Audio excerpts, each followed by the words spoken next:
Welcome back everybody. Today Selamat datang kembali semuanya. Hari ini saya senang bisa bergabung lagi dengan teman dan rekan saya, Dr. Ezequiel Bistoletti, dari saluran YouTube berbahasa Spanyol yang luar biasa bernama Demoliendo Mitos de la Política, atau dalam bahasa Inggris, Demolishing Political Myths. Ezequiel, selamat datang kembali. Ezequiel, welcome back. Hi, Pascal. Ipaiwo, senang bisa berilang. Ezequiel, you are from Ezequiel, kamu orang Argentina. Kamu melihat urusan dunia melalui sudut pandang Amerika Selatan. Amerika Serikat, orang Yankee, baru saja menginvasi Venezuela. Mereka membunuh sekitar 80 orang Venezuela, Kuba, dan lainnya yang berada di sana menjaga presiden. Lalu mereka menculik presiden itu. Sebagai seseorang dari kawasan tersebut, bagaimana kamu melihat hal itu? Maksudku, apa yang terlintas di pikiranmu ketika mendengar berita itu? I mean, what went through your mind when you heard that news? Somehow I expected something similar. Ya, entah bagaimana saya sudah menduga sesuatu seperti ini akan terjadi. Tapi izinkan saya jelaskan. Saya orang Argentina, tentu saja. Tapi saya menulis tesis saya tentang Venezuela dan Chavez. Saya bahkan tinggal di sana saat melakukan penelitian lapangan. Jadi saya cukup akrab dengan situasinya. Menurut saya, Pascal, untuk memahami apa yang terjadi, kita harus mulai dari gambaran yang lebih besar.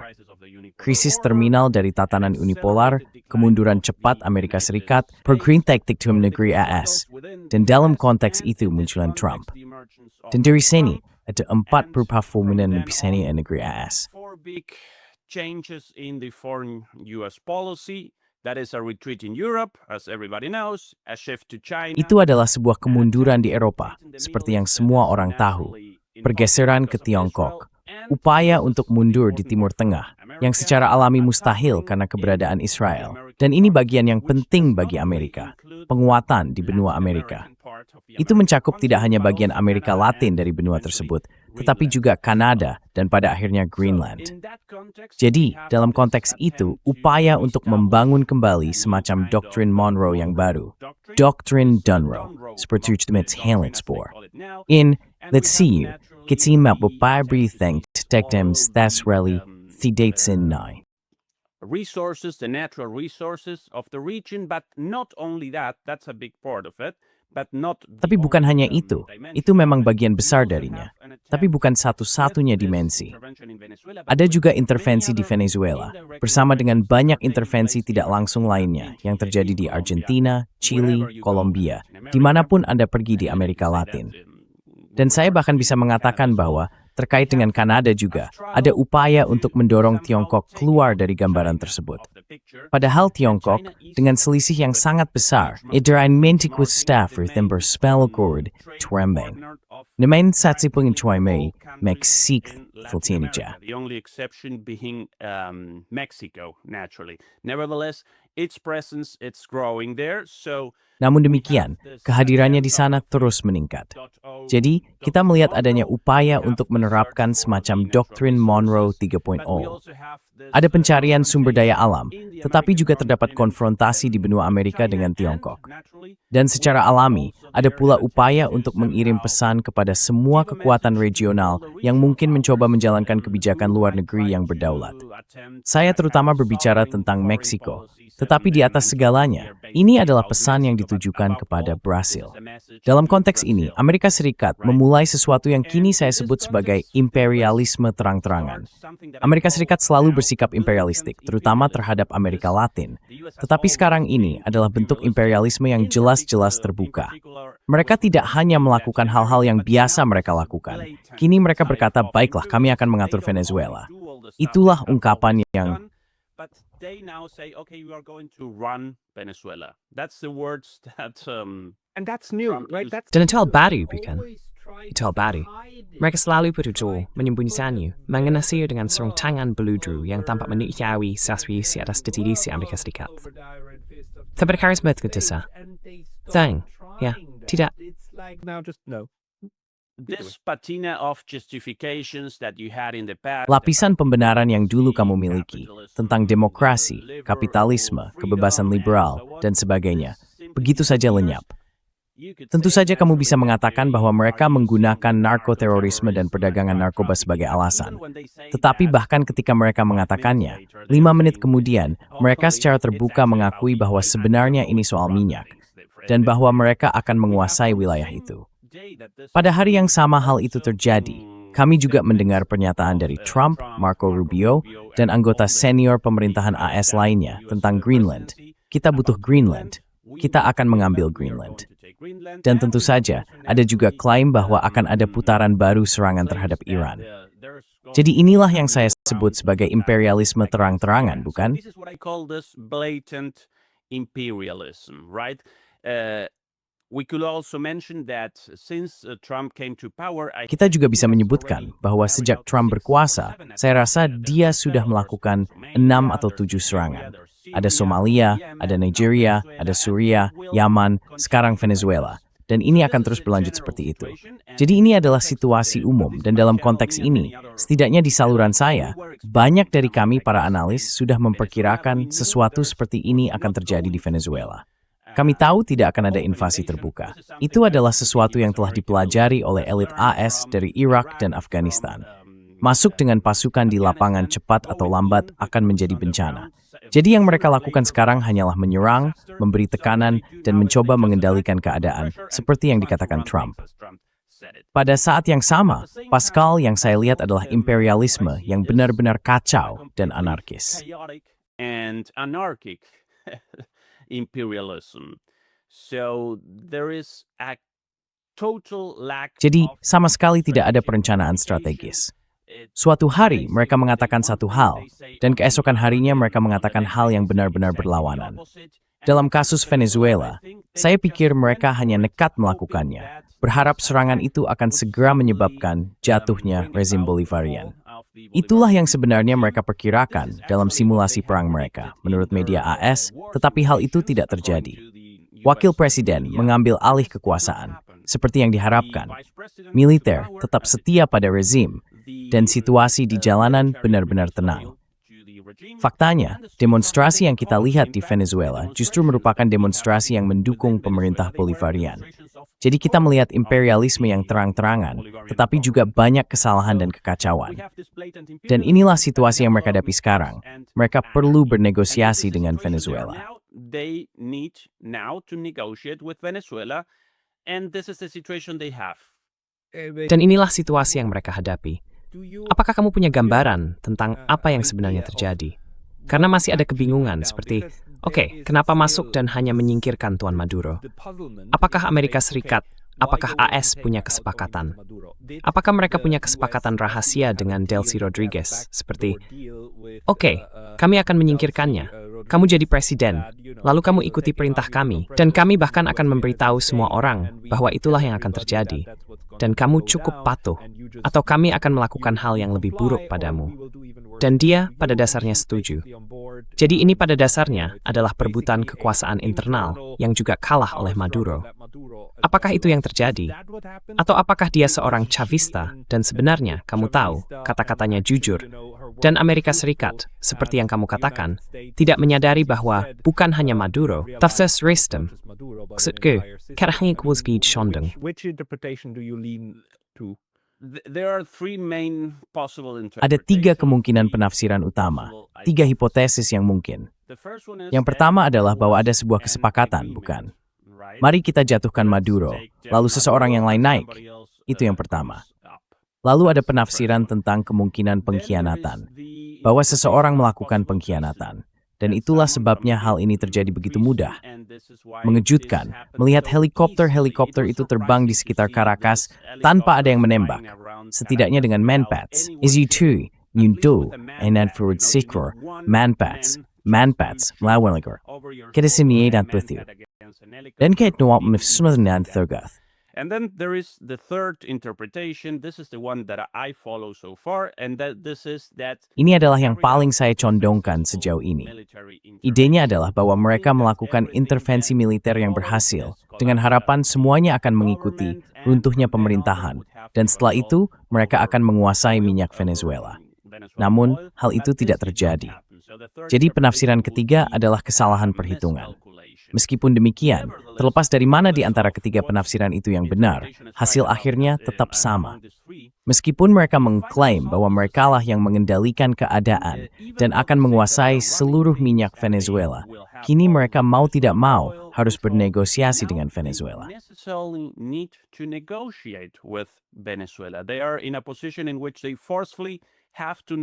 Sekarang mereka berada dalam posisi di mana mereka harus bernegosiasi dengan Venezuela, dan Venezuela tentu saja juga harus bernegosiasi dengan AS. Namun sebenarnya, posisi Venezuela selalu terbuka untuk negosiasi. Justru AS yang tidak ingin bernegosiasi dengan Venezuela. Dan jika kita berbicara tentang kesalahan strategis ini, tentang salah perhitungan, jika kita melihat perdagangan minyak Venezuela hingga sekitar tahun 2013 atau 2014, sekitar waktu Chavez meninggal, sebagian besar minyak Venezuela dijual ke AS. Hal itu memang selalu terjadi. Venezuela bahkan memiliki kilang sendiri di AS, bernama Citgo, yang memurnikan minyak Venezuela, yaitu jenis minyak yang sangat khas dengan kandungan belerang tinggi, dan kebalikannya dari minyak ringan. It's the opposite of light, it's very heavy oil, that's the word. Minyaknya sangat berat, itulah istilahnya. Jadi begitulah keadaan yang terjadi, bahkan pada masa Chavez hingga ia meninggal. Chavez memiliki retorika yang sangat nasionalistik dan sangat anti-imperialis, namun ia selalu tetap menjual minyak ke Amerika Serikat. Dan sejak tahun 2014, saya rasa ini pada masa pemerintahan Obama, terdapat beberapa gelombang peningkatan sanksi karena kebijakan bermusuhan terhadap Venezuela. Pemerintah AS dan industri minyak Amerika mulai menarik diri dari Venezuela dan tidak lagi dapat berdagang seperti sebelumnya, atau setidaknya tidak dalam jumlah yang sama. Jadi, kepada siapa Venezuela menjual minyaknya sekarang? Kepada Tiongkok, sekitar 80%, bukan? It's China, 80%, right?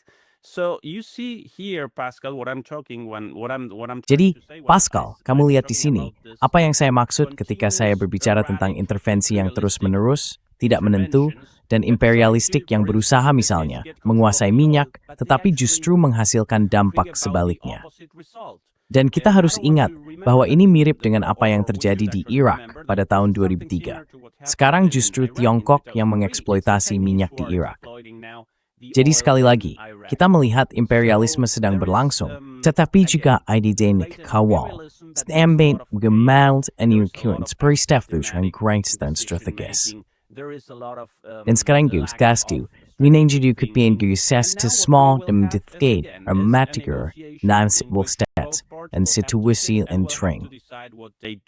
With the oil in the current situation. I mean, this is one of the reasons why Maksud saya, inilah salah satu alasan mengapa sebagian orang menafsirkan bahwa alasan utama Amerika Serikat ingin menginvasi Venezuela bukan untuk mendapatkan minyaknya, melainkan untuk menghentikan Venezuela menjual minyak dalam mata uang selain dolar AS.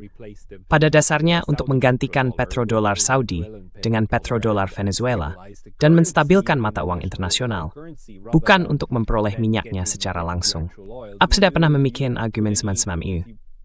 put any kind of thought into such arguments? I think that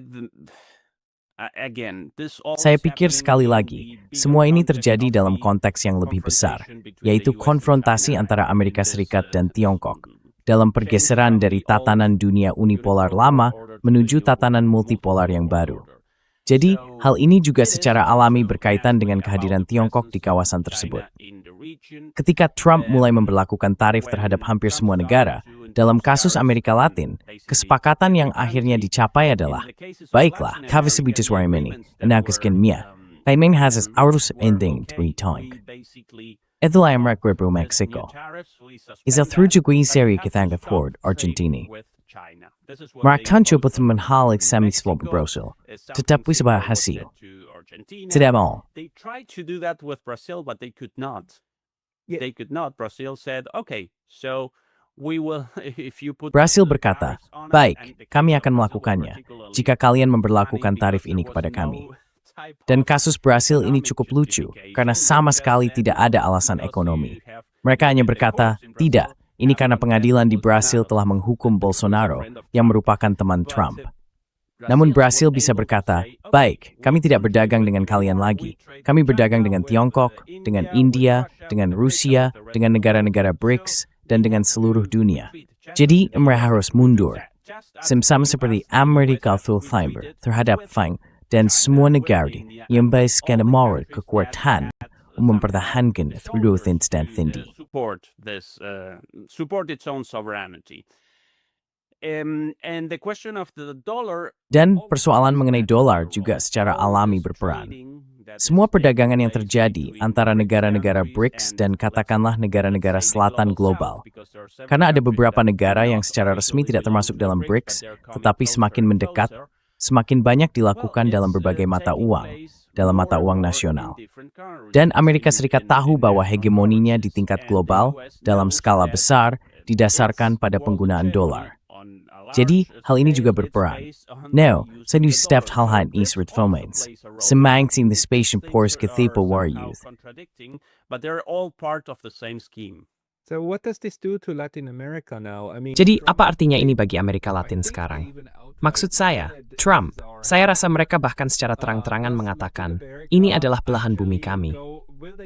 Apakah Amerika Latin benar-benar akan ikut saja dan berkata, ya, tentu, kami adalah belahan bumi milikmu, Amerika Serikat. Seperti ketika kamu mengatakan bahwa Amerika hanya milikmu karena kamu adalah Amerika. Apakah ini akan berjalan mulus? Dan sekarang, semua orang begitu takut sampai-sampai akan menjilat sepatu Donald Trump. Atau dari apa yang kamu baca dan dengar, bagaimana reaksi di kawasan sekarang? What's the reaction now in the region? Well, I think the world has. Saya rasa dunia, termasuk Amerika Latin, telah bereaksi terhadap hal ini berdasarkan dua kutub yang kembali muncul dalam konteks gambaran yang lebih besar, yaitu persaingan antara AS dan Tiongkok serta kelompok BRICS. Seperti halnya Eropa yang menunjukkan reaksi yang cukup menyedihkan terhadap hal ini. Mereka bahkan tidak menyebut nama AS atau berusaha mengingatkan tentang kedaulatan negara, integritas teritorial, dan semua hal yang selalu mereka bicarakan terkait Ukraina. Dalam kasus ini, mereka tidak menyebutkan hal-hal tersebut sama sekali. Mereka berpihak pada AS, sementara Rusia dan Tiongkok berpihak menentangnya. Well, Russia and China aligned against this, and Latin America, if you look at the picture, is exactly. Dan Amerika Latin, jika Anda melihat gambaran besarnya, kini jelas terbagi menjadi dua. Ada setengah dari Amerika Latin yang bereaksi menentang hal ini, termasuk Meksiko dan Brasil, mungkin juga bersama Argentina. Ketiganya merupakan kekuatan menengah di Amerika Latin. Kolombia juga menolak hal ini. Di sisi lain benua, ada Argentina di bawah Milei, yang pada dasarnya melakukan apapun yang Trump perintahkan. Dan ada Cast di Chile, presiden baru, sang imablit menjabat, tapi ia akan bersekutu dengan AS. Jadi, terus ancient nangyu di sana. With the US as well. So this is a struggle that it's taking place there, and somehow this is. Dan entah bagaimana hal ini selalu terjadi, sebuah perjuangan antara hegemoni keras Amerika Serikat di benua ini dan kekuatan politik yang melawannya. Namun mungkin dimensi baru dari hal ini adalah intervensi langsung, yang kita lihat bahkan di negara-negara di mana AS tidak melakukan intervensi militer seperti di Venezuela. Saya bisa memberikan contoh Argentina dan apa yang terjadi beberapa bulan lalu. Kami mengadakan pemilihan paruh waktu, dan Milei akan kalah dalam pemilihan itu. Sangat jelas bahwa ekonomi akan runtuh sekali lagi, dan Trump secara terang-terangan campur tangan dalam proses pemilihan, dengan mengatakan bahwa akan menyelamatkan Argentina melalui paket bantuan keuangan. And if he didn't do so, the Argentina would have to declare. Dan jika dia tidak melakukannya, Argentina harus menyatakan gagal bayar lagi, dan itu akan menjadi kekacauan. Jadi hal ini menakutkan bagi masyarakat, dan akhirnya sekitar 50% warga memilihnya dalam pemilihan, di mana hanya 60% dari populasi yang berpartisipasi. Jadi pada akhirnya, itu hanya sekitar 30% dari warga Argentina. Namun tetap saja, orang-orang mengubah pendapat mereka selama minggu terakhir dan memilih Milei. Ini adalah semacam intervensi yang tidak terjadi di masa lalu, setidaknya tidak secara terbuka. Jadi inilah yang sedang terjadi sekarang, sebuah perjuangan terbuka di antara negara-negara Amerika Latin. Tapi saya tidak perlu menyebutkan bahwa secara historis, tidak ada yang suka melihat sepatu bot di tanah airnya sendiri. Boots on your own country. And no, that's not true. The European Tidak benar. they Orada sementigerinya, mana itu makin menuju itu. Benar begitu. Mereka memujinya, itu menghormatinya. Mereka memberi penghormatannya. Ada sebagian luar to the falls. are those who do. So how about that? That's a good point you're making. Itu poin yang bagus yang kamu sampaikan. Saya ralat, saya koreksi diri saya. Namun, baik di Meksiko, Brasil maupun Argentina, hal ini juga tidak terjadi. Ada sejarah panjang gerakan anti-imperialis, dan saya tidak hanya berbicara tentang kelompok kiri kecil atau semacamnya. Hal ini dalam beberapa hal sudah tertanam dalam partai-partai politik besar dan gerakan politik utama. Tidak ada pangkalan militer di negara-negara ini, dan tidak akan ada, karena bahkan mereka yang mendukung kebijakan yang dekat dengan AS di negara-negara tersebut pun tidak akan mengizinkannya. Mereka akan menganggapnya sebagai pelanggaran kedaulatan. Jadi ini adalah perjuangan yang masih berlangsung. Hal baru yang muncul adalah intervensi terang-terangan oleh AS. Namun sekali lagi, kita harus mengingat sejarah sentimen anti-imperialis di Amerika Latin juga. Sentiment in Latin America as well. So what? Switching back again to the Jadi kembali ke Venezuela, salah satu kekhawatirannya adalah bahwa hal ini bisa memicu pemberontakan sipil, bahkan mungkin perang saudara, jika kekuasaan di Venezuela terpecah menjadi beberapa kelompok. Menurut Anda, apakah kekhawatiran itu beralasan, atau apakah pemerintahan Rodriguez akan mampu menjaga semuanya tetap bersatu? presidency going to be able to kind of keep everything together? So far, I am not seeing that. Sejauh ini, saya belum melihat hal itu. Belum melihat sama sekali. Ini tidak berarti bahwa Delcy Rodriguez akan menghadapi situasi yang mudah. Namun, saya tidak berpikir masalah besar bagi Delcy Rodriguez saat ini adalah kemungkinan terjadinya pemberontakan sipil. Harus diingat bahwa sebagian besar orang yang menentang pemerintah sudah meninggalkan Venezuela. Mereka menguasai militer dan mereka memiliki banyak pendukung. Hal itu perlu diakui. Saya pikir sebuah pemerintahan, sebuah rezim yang membagikan 4 juta senapan kepada rakyatnya, bukanlah rezim yang dibenci oleh rakyatnya. Karena jika sebaliknya, senjata-senjata itu pasti sudah digunakan melawan mereka. Jadi, saya tidak melihat hal itu akan terjadi, meskipun saya bisa saja salah. Saya tidak melihat adanya pemberontakan sipil dalam waktu dekat, tetapi saya melihat situasi sulit terkait karantina ekspor minyak, seperti yang mereka sebut sekarang, Senator Senate Enerlegswal Mertemit Ball. On the exportation of oil. This is something that I could only understand it. Saya baru bisa memahaminya ketika saya berada di sana. Jika kamu pergi ke supermarket dan ingin membeli mentega, kamu tidak akan menemukan mentega Venezuela.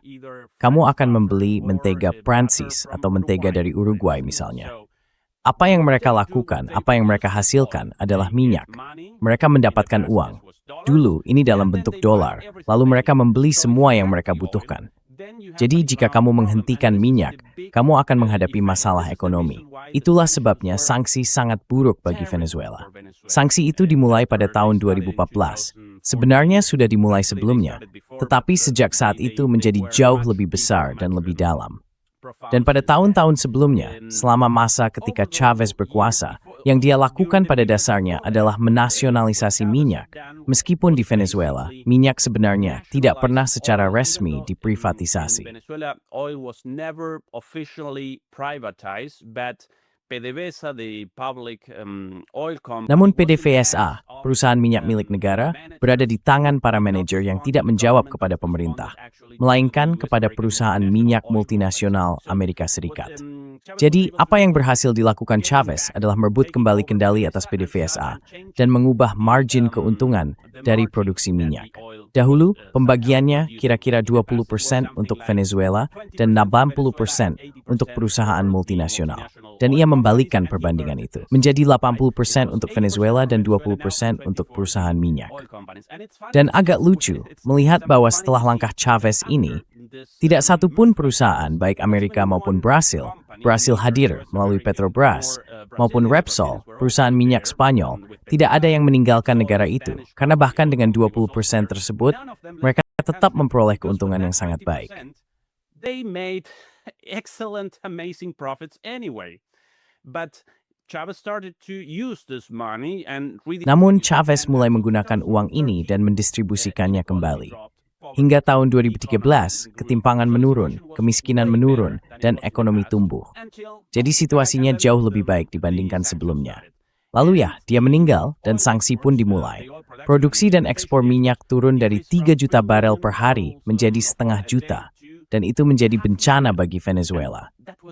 Setelah itu, dengan Delcy Rodriguez sebagai Menteri Energi, minyak berhasil force tinggi dengan bantuan Tiongkok dan investasi dari Tiongkok. Marahentway memiliki bank, setelah sanksi, it's going to forward extraksims ekstraksi minyak. To buy the necessary parts that they needed for the oil extraction. This is how bad the sanctions were. Beginilah parahnya sanksi itu. Saat ini mereka memproduksi sekitar 1 juta barel minyak per hari, dan jumlahnya terus meningkat, serta perekonomian mereka mulai pulih. Sejak tahun 2021 atau 2022, mereka mencatat tingkat pertumbuhan yang sangat tinggi setelah mengalami kerugian besar ketika sanksi mulai diberlakukan. Sekarang mereka berada dalam situasi di mana mereka tidak bisa lagi mengekspor minyak karena kapal tanker mereka disita. Kemarin, 2 kapal tanker kembali disita. Jadi, Sepsis K2M yang dimiliki Trump saat ini bukan. Mereka akan menghadapi masalah ekonomi yang sangat serius dalam waktu dekat. Jadi, mereka pasti akan bernegosiasi di bawah tekanan. So they will be negotiating under pressure, for sure. But again, the US is also Tapi sekali lagi, AS juga sedang bernegosiasi dengan cara yang keras karena mereka berkata, ya, kami mengendalikan Venezuela. Padahal sebenarnya mereka tidak mengendalikan Venezuela. Dan mereka juga tidak ingin menginvasi negara itu. Mereka bisa saja membuatnya tidak stabil dan menghancurkannya. Tetapi itu juga akan menghancurkan produksi minyaknya. Jadi mereka juga harus bernegosiasi dengan tekanan. Dan inilah situasi yang kita hadapi sekarang. Hal ini sekali lagi menunjukkan kurangnya perencanaan, kurangnya pemikiran strategis dari pemerintahan Trump. Tampaknya tidak ada rencana sama sekali. Mereka hanya bereaksi. Mereka berpikir, oke, Marco Rubio bilang Tuan Trump, kita harus menginvasi. Oke, mari kita invasi. Lalu apa yang kita lakukan setelah itu? Mereka bahkan tidak tahu harus berbuat apa. Jadi apakah ini So is it a bit like the thing? Apakah ini agak mirip dengan apa yang terjadi dengan Iran? Baiklah, masuk. Kirim pesawat, hancurkan situs nuklir, nyatakan kemenangan, lalu kembali. Tetapi sebenarnya Anda kehilangan jejak 400 kilogram. Ya, kilogram. Saya rasa bukan totem, tetapi 400 kilogram bahan nuklir yang sangat mudah terbelah. Dan di sini, Anda menyingkirkan Maduro karena Anda telah menjadikannya semacam momok dan menyatakan kemenangan. Namun sebenarnya, Anda nyaris hacam yutua. Lalu itu strategi imitasi. Apa itu interpretasi Anda? Is that your interpretation? That's what I'm seeing now, Pascal. I know that Itulah yang saya lihat sekarang, Pascal. Saya tahu media arus utama menampilkan hal ini secara berbeda di mana-mana. Mereka menampilkan Amerika Serikat yang sangat kuat, seorang presiden yang sangat kuat. Tapi yang saya lihat adalah Amerika Serikat sedang menghancurkan tatanan dunia yang diciptakannya setelah Perang Dunia Kedua. Sebuah tatanan yang sebenarnya menguntungkan Amerika Serikat, dan mereka sedang menghancurkannya. Mengenai Trump, yang saya lihat, seseorang yang bertambah supervis pria dan sangat kuat, lebih superaj, pengkontradiksi internal, dan masih semegu nentol inith. And the MAGA base is against this. This is something that could also be. Dan ini adalah sesuatu yang juga bisa dibahas, karena para pemilih yang disebut sebagai pemilih Latino di Florida, yang merupakan negara bagian penentu penting dalam pemilu, mendukung hal ini. Namun basis utama MAGA menentang intervensi tersebut, bukan karena mereka menyukai Venezuela atau menentang imperialisme. Mereka menentangnya karena mereka berpikir bahwa intervensi AS selama ini sangat buruk bagi AS sendiri, dan dalam hal itu mereka benar. Jadi yang saya lihat adalah kekacauan. Saya melihat kontradiksi. Saya melihat subsumjang segunato, demai sesekala. Dan ini teralami at yang sangat berber. A dangerous situation, naturally. How do you think that, Bagaimana menurut Anda hubungan tidak hanya antara Venezuela dan Tiongkok, tetapi juga antara Amerika Latin dan Tiongkok, akan berkembang mulai sekarang? Dan sebagai pertanyaan lanjutan, mengapa hal itu tidak mungkin? Maksud saya, Venezuela tidak memiliki pipa yang mengarah ke selatan untuk mengekspor minyak melalui jalur lain. Apakah benar hanya melalui pantai? Is it really just the coast?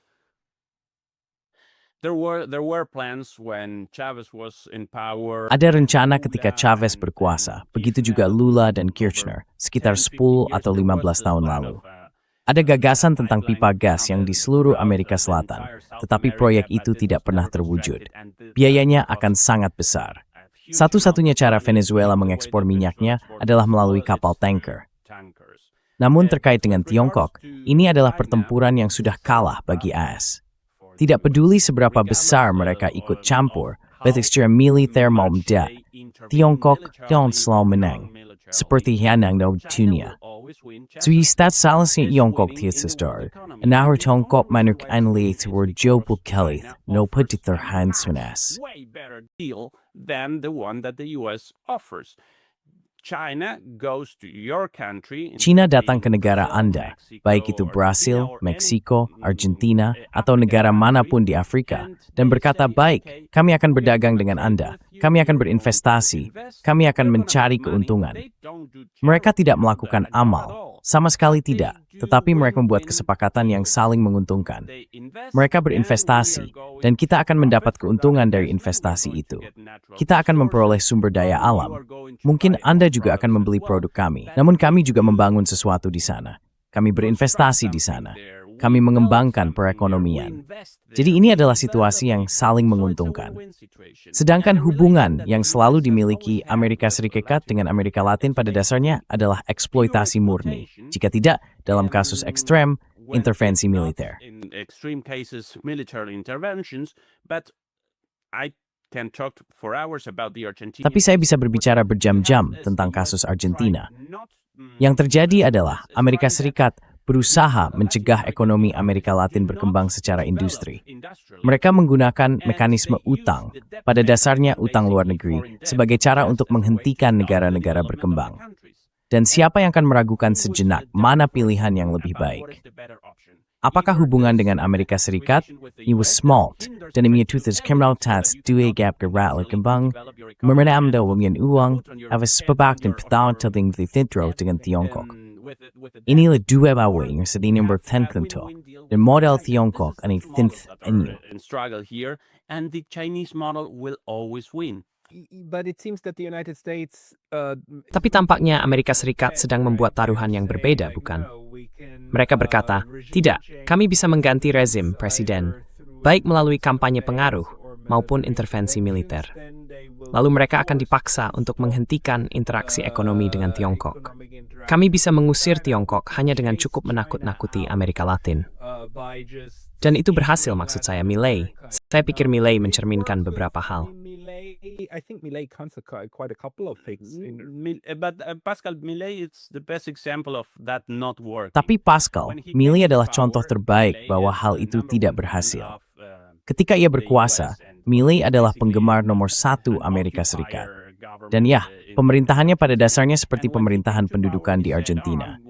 Dan ketika ia berkuasa, ia berkata, oh, kita akan menghentikan semua hubungan dengan Tiongkok. Namun ia segera menyadari, begitu ia berkuasa, bahwa jika ia menghentikan semua hubungan dagang, ekonomi, dan keuangan dengan Tiongkok, ekonomi akan runtuh. Dan to through can't step forth for Nespor. Right now. Actually. So what did he do? He had to retract himself and say dia harus menarik kembali ucapannya dan berkata, dia bahkan berkata, oh, saya terkejut sekarang setelah saya bepergian ke Tiongkok, bahwa ekonomi Tiongkok berjalan begitu baik di bawah prinsip kapitalis. Dia adalah pembela besar kapitalisme liar, jadi dia tidak bisa mengusir orang Tiongkok dari Argentina. Karena kalau tidak, ekonomi dan pemerintahannya akan runtuh. Dan hal yang sama akan terjadi di negara Amerika Latin manapun. kamu bisa mencoba menekan Tiongkok di Amerika Latin. Itulah yang dilakukan AS. Itu bukanlah paling cerdas, dan mereka akan kalah. Mereka harus bernegosiasi. Tapi, siapa saya untuk mengatakan ini di mata Trump, bukan?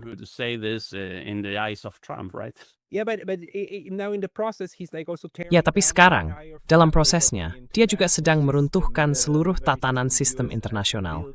Sistem yang justru dibangun oleh Amerika Serikat sendiri. Saya baru saja berbicara dengan Duta Besar Sandor Kuchai dari Hongaria, dan dia berkata, lihat, ini adalah titik balik. Dalam 40 tahun, kita belum pernah mengalami momen seperti ini. Amerika Serikat kini menarik diri dari lebih dari 66 organisasi internasional. 31 di antaranya berada di dalam PBB. Ini adalah serangan langsung terhadap sistem itu sendiri. Sistem yang menjaga agar perdagangan dunia tetap berjalan. Maksud saya, serangan terhadap WTO, Organisasi Perdagangan Dunia, memang sudah lama. Tapi sekarang semuanya juga diserang, termasuk norma dan lembaga diplomatik. Jadi, maksud saya, apakah kamu menafsirkan ini seperti Roma? Roma sedang terbakar dan Nero masih bernyanyi. Semua hal ini akan menghancurkan apapun yang dulu menjadi sandarak Amerika Serikat untuk mempromosikan kekuatan.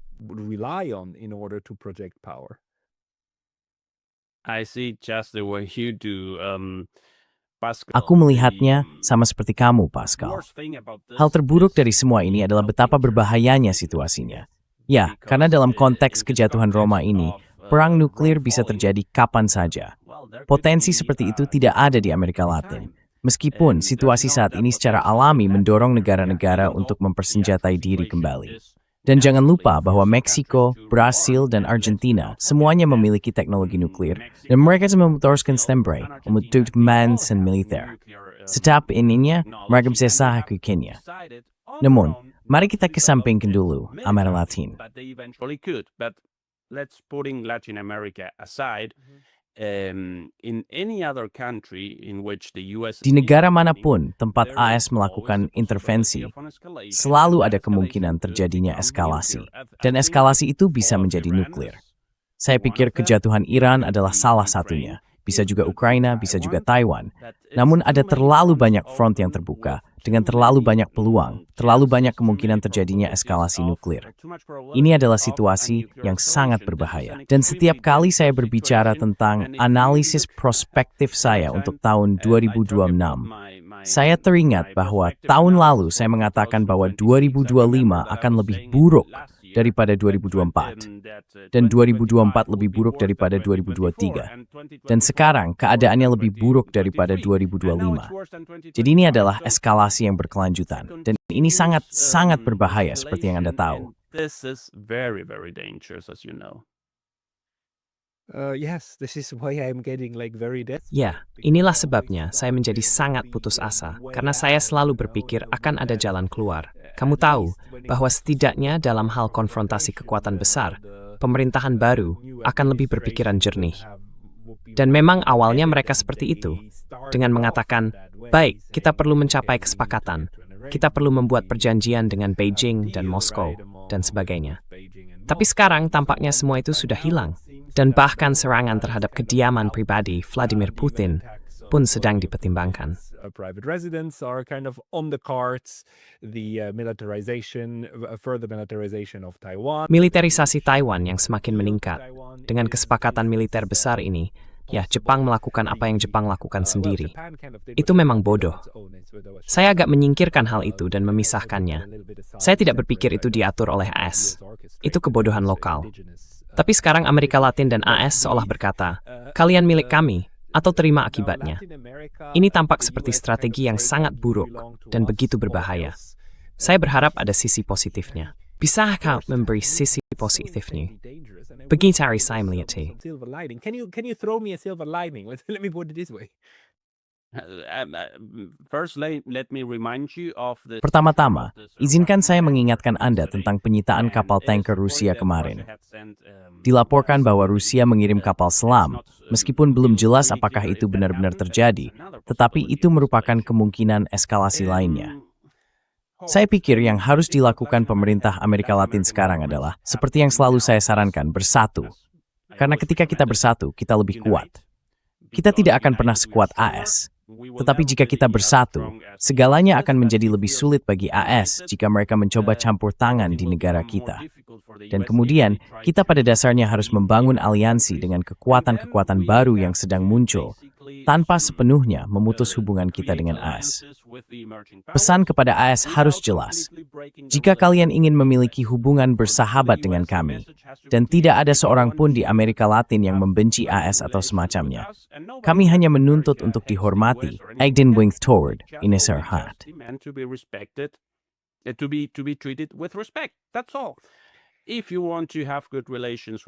Itu saja. Jika kalian ingin memiliki hubungan baik dengan kami, mari lanjutkan. Mari kita jalin hubungan baik itu.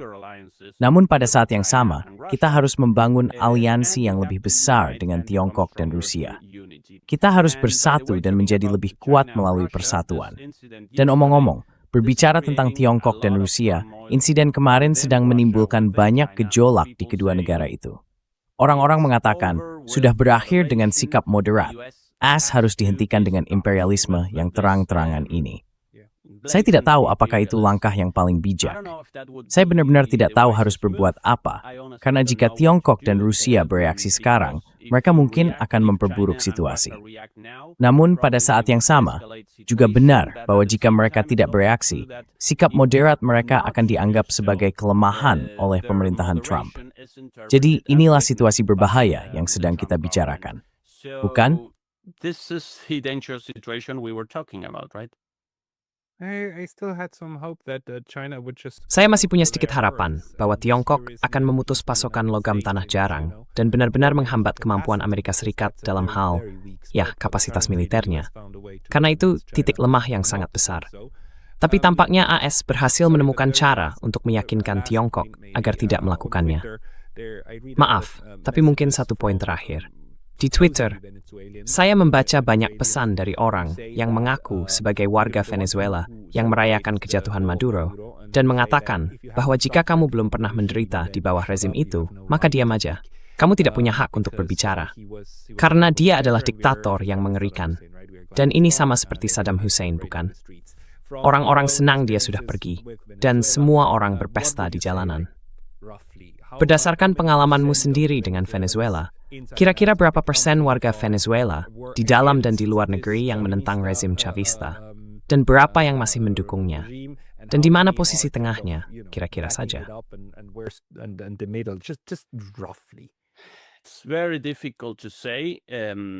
Sulit untuk dikatakan, tetapi pemerintahan Chavez masih memiliki banyak dukungan. Kita juga harus ingat bahwa ketika orang berkata, "Oh, kami ingin kebebasan, kami ingin demokrasi," sebenarnya sulit untuk berbicara tentang kebebasan dan demokrasi ketika sebuah negara sedang diserang, seperti halnya Venezuela.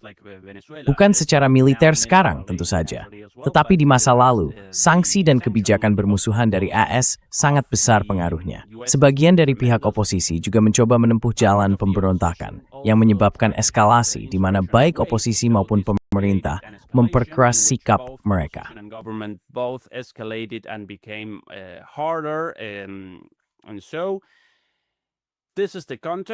Jadi inilah konteksnya. Saya tidak tahu, sulit sekali untuk menyebutkan persentase. Banyak orang mendukung pemerintah, banyak juga yang menolaknya. Tapi yang ingin saya katakan adalah bahwa konteks yang harus dihadapi pemerintah ini bukanlah konteks yang normal. Jika kita melihat situasi Venezuela selama masa pemerintahan Chavez, dari tahun 1999 hingga 2013, sebenarnya inilah alasan mengapa banyak orang masih mendukung pemerintah. Mereka telah meningkatkan kondisi hidup mereka, terutama bagi masyarakat miskin, tetapi juga kelas menengah, secara drastis.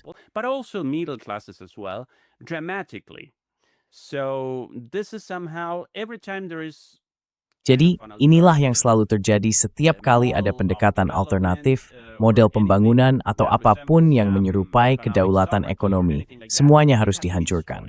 Inilah yang dialami Venezuela.